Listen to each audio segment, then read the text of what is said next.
Assalamu alaikum wa rahmatullahi ta'ala wa barakatuh. Bonjour à tous. Mes chers étudiants, Inch'Allah que vous allez bien aujourd'hui. Le type est d'aujourd'hui sur la méthode de l'EPA, indispensable d'abondance pour dénombrer les oiseaux et comment appliquer au terrain. Cette TP est s'adressée ou bien destinée aux étudiants première année de master de protection des végétaux. Présentée par moi-même, Dr Turki Soumaya, maître assistante classe B au département de sciences agronomiques de la faculté de sciences exactes et de sciences de la nature et de la vie de l'université de Biskra. En commençant par l'objectif de TP. Apprendre la méthode de l'EPA pour dénombrer les oiseaux, connaître les chants et les cris des oiseaux et consulter les différents matériels utilisés pour dénombrer les oiseaux. En écologie, le terme dénombrement est essentiellement employé pour le comptage des animaux, oiseaux mammifères, c'est-à-dire d'espèces ou de groupes d'espèces se prêtant relativement facilement à un comptage visuel.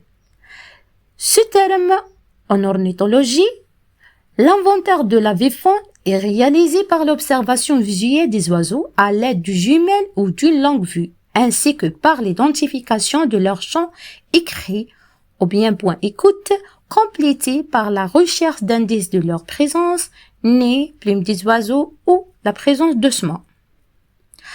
La différence entre le chant et le cri des oiseaux, les chants sont plus longs et plus complexes, servant à défendre le territoire ou à courtiser de partenaires sexuels, tandis que les cris des oiseaux ont tendance à fonctionner comme des alarmes en cas de danger, de demande de nourriture et pour maintenir une interaction sociale au sein d'un groupe.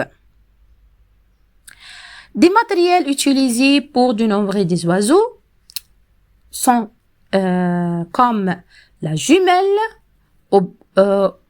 dans certains cas, on a besoin d'utilisation de longue vue, appareil numérique, carnet, crayon, mais le plus important, il faut connaître bien les chants des oiseaux, le chant de chaque espèce des oiseaux et leur cri.